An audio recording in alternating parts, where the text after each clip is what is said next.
Hello, everyone. This is Mr. Brass, and it's about time that I tackled this subject from a men's rights and just a general social critic perspective, where I talk about this argument that the reason why men pay for dates is because they initiate the dates. This is a common argument whenever you bring up how men take the brunt of dating expenses and the like, even often at times when men and women are making close to the same amount of money, or and even in times when the woman makes more money than the man. And this sort of narrative is basically what I call an ad hoc explanation. Basically, the only reason why people say this is because the actual answer, which is the man has a cock and balls, and it's been traditional that men be the provider, and that's why he should pay for dates. That sort of answer that does not suit our egalitarian society. Like the idea that a man, just because the fact that he has balls and a cock, that he should be obligated to pay for dates because on that reason, people generally would not buy that anymore with our sort of society. But this just simply is the real reason because that is the gender expectation for men.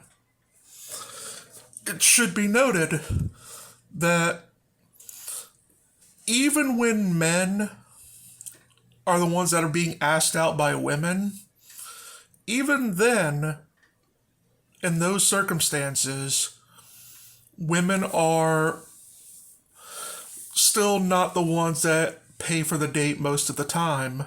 Men are still paying for the date most of the time.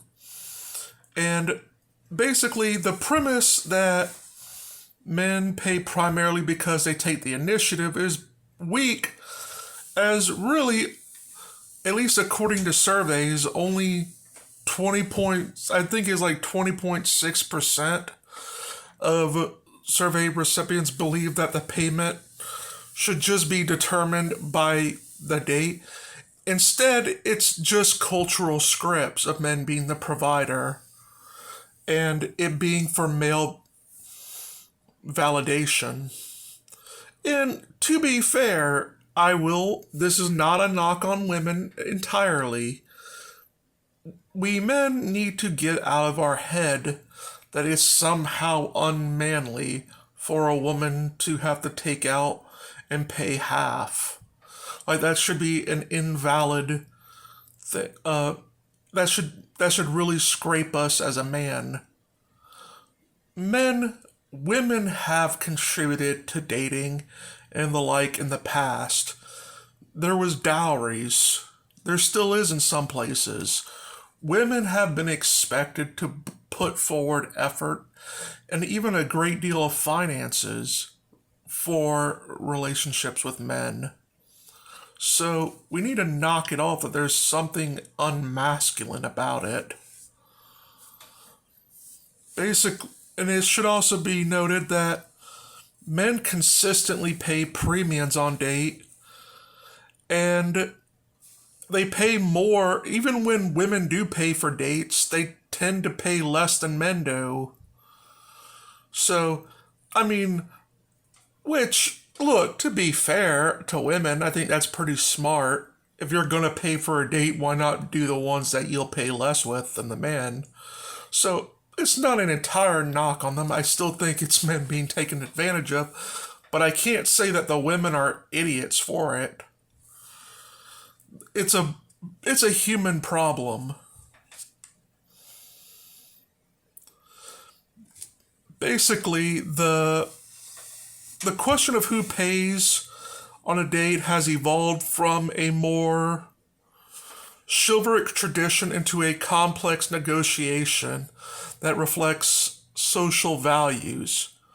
The logistical argument that says the person extending the invitation should bear the financial burden is the one that we give for our egalitarian society, but it's not the real one. It's just something that we tell ourselves in order to make ourselves feel better. It's like if I say I'm a big cuddly teddy bear, the statement itself has no value. It's just there to stroke my own ego and make me feel better about myself. And to make, let's say, on a broader level, to make certain type of individual men feel better about themselves when they say that. The gender roles is the reason why, not the matter of who's initiating it. And I think that these days people should be sharing expenses. We need to stop trying to live and leave it to Beaverland, which was an outlier for all of human history. We are returning to the normal of the way it has always been in history, which is men and women both working. Granted, men and women, even when they both worked on farms, they didn't do the same jobs. That's fair. But they still worked together, and it really didn't make any difference who made more money in many circumstances, because all the money went to the same place regardless. And it's also an age thing, as I imagine more older men and women are more likely to hold on to this sort of view. Although, yeah, and there is some data for that. And this is just a history thing. And I think that we need to be honest about that. Men need to stop feeling guilty about not being the ones that pay the entire thing. And women need to be the ones that start asking and demanding that they pay more. Because women, you're saying all the time that this man thinks that because he bought me dinner, I have to have sex with him. Well, pay for your own fucking dinner.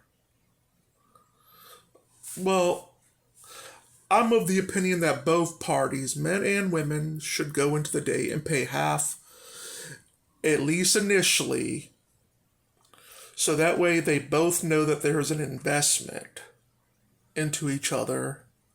Now, if there is more than one date, and this becomes more of a two ships passing in the night situation, then you know what? You can have a discussion with each other over, and have an arrangement like who pays what, and at what times. Some, you can make it where a man pays one time, the woman pays the next time. And of course, financial situations come into that. But yeah, I just think this whole gender stuff and the excuses that we give, it's not about who initiates, it's about the gender roles that we've assigned to people.